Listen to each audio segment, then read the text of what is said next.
Hey there everybody, it's child therapist Mr. Stu. I know you've been hearing all about mental health, and maybe you're a parent, a teacher, and you're just wondering, what are some things that I can do to support the mental health of my child or the children in my life? Here's a top 10 list. I'm so excited to share it with you. Let's go. Here are 10 ways that I've come up with that you can support your child's mental health, that you can support them as they develop and grow. The first one is to establish a routine. And maybe it seems simple, but this is one that I see a lot of families struggle with. Routine doesn't mean total control. It means a consistent structure. And the reason that that helps children is because it's less for their brain to have to think about. Children's brains are very complex, but there's a few parts of their brain that haven't developed yet, and some parts that aren't even online. One of those parts has to deal with what's called executive functioning. And executive functioning is all about being able to plan ahead or solve complex problems. And kids' brains are not good at that. A lot of adults' brains are not good at that. So when you establish a routine, what it does is it helps children have less to have to think about in the moment. It's not, oh, what's going to come next? It's, oh, I know what's coming next, so I can focus on what I'm doing right now. Another one is just to promote healthy habits. Physical activity, balanced nutrition, and sufficient sleep are all vital parts of mental health. Physical activity releases some feel-good chemicals in the brain called endorphins, and it helps decrease stress by actually eliminating some of the stress hormones in the brain. As you work out, what it's doing is it's showing your body that even when you're breathing hard, and even when things are tough, and even when you're under pressure, you're still in control. So physical activity is a great way to support kids' mental health. Balanced nutrition. There's a chemical that's called serotonin, and serotonin is the chemical that regulates our appetite, our mood, and our sleep. Well, 90% of that chemical is created in the gut. So if your child, if you are not eating in a healthy way, if you don't have balanced nutrition, your body actually can't produce that serotonin. If you're seeing lots of mood dysregulation, if you're seeing some disruptions in sleep, if you're seeing some disruptions in appetite, it could be that your child is not getting the balanced nutrition that they need, and their body is unable to make that serotonin it needs to stay regulated. Also, 50% of a chemical called dopamine. It's the body's feel-good chemical. It's a reward chemical. It helps us to feel motivated. 50% of that chemical is made in the gut. If you're not eating with balanced nutrition, then your body can't make enough of that chemical. And finally, sleep. Sleep is time for the brain to sort and store and release some information from the day. If there's not enough sleep, then what happens is the brain has too much built up and it can't take in anymore, and it also gets overwhelmed and stressed really easily. Another way that you can support children's mental, emotional health is to have a safe emotional space.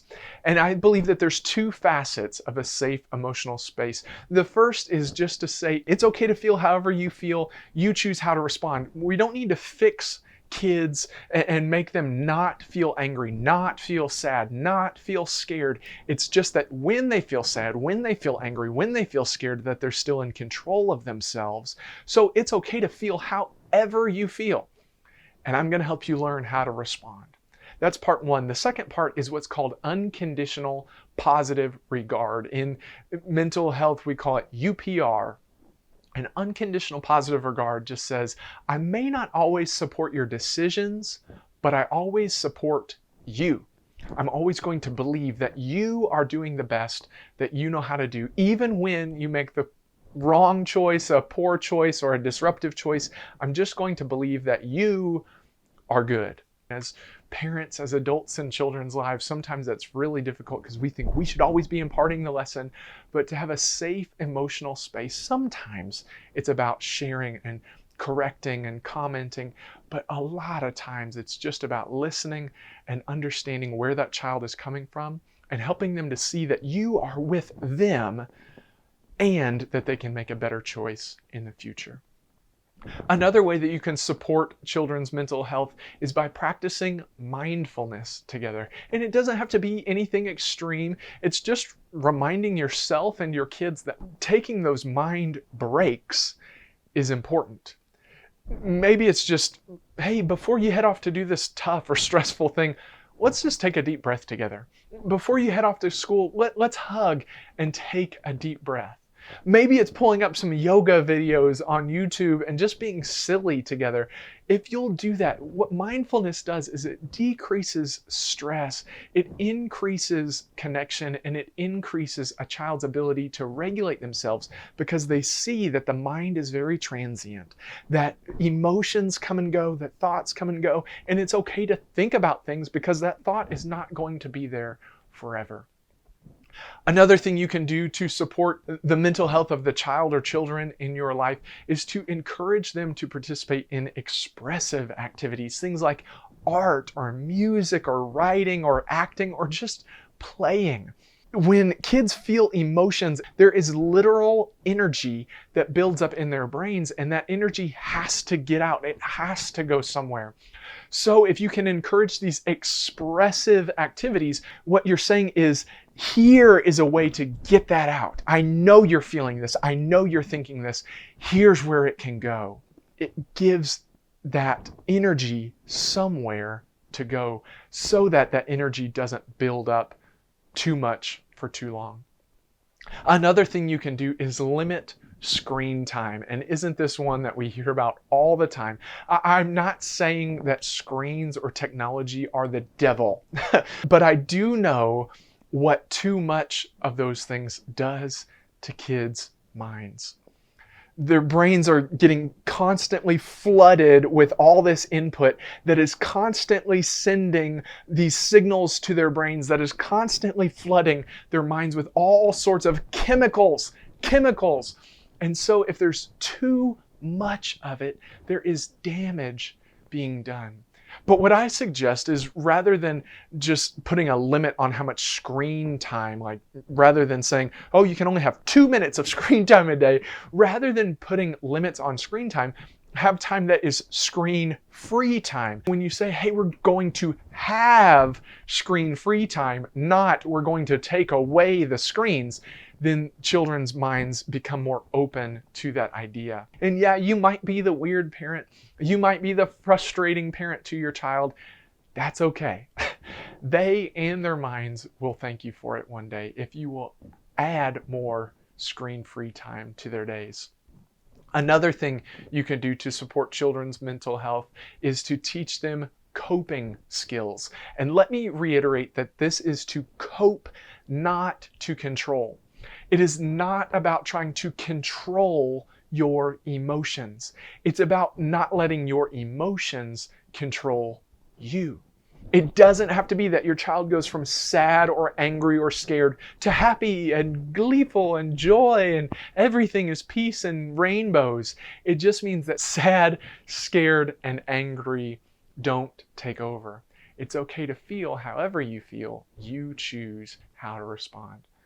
When a kid comes and says, I feel whatever they're feeling, what if you looked at them and you said, oh, thank you so much for telling me that. What's got you feeling that way? Rather than, oh, well, don't be mad, or, oh, well, don't be sad about that, or, oh, don't cry about that. What if it was, oh, thank you so much for telling me. What's got you feeling that way? Then you can talk with them about how to manage that emotion, how to cope with that emotion, not about how to make that emotion go away. Again, it's about coping, not controlling. Another way you can do it is just to foster connections within your family and with other trusted adults and with other kids in their life. Foster those connections.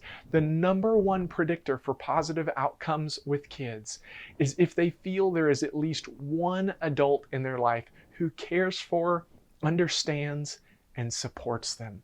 That's the number one thing. Fostering connections is so important with children. Another thing you can do is to model positive behaviors, not just tell your kids to have positive behaviors. Kids will do what they see much more than what they are told. That old adage of do as I say, not as I do, doesn't work. Kids cannot learn what they are not shown. So think about it. How do you treat people that your child sees you treating? How do you speak with people on the phone? How do you treat service workers? How do you treat your partner or your spouse or the other adults in your life? How do you treat them? Because that's what your child is watching. So maybe you get physically aggressive or verbally aggressive, and then you wonder why your child is having difficulties listening to their teacher at school, and it's because they've been watching you. They've been watching you. So if you can model positive behaviors, it can support positive mental health in children.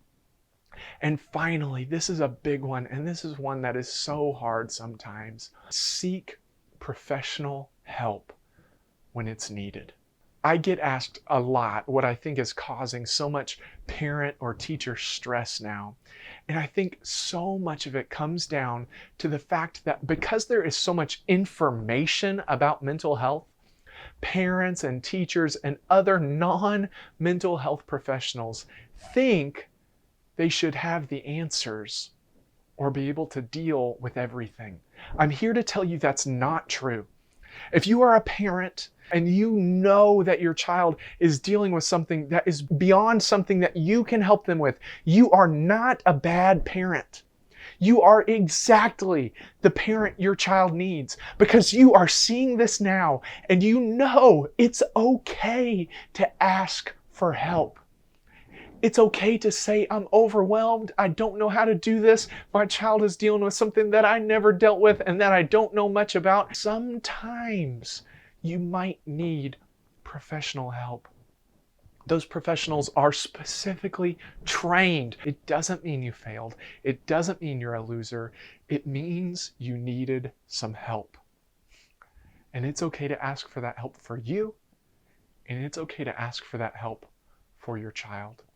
Those are 10 ways that you can support the child or the children in your life.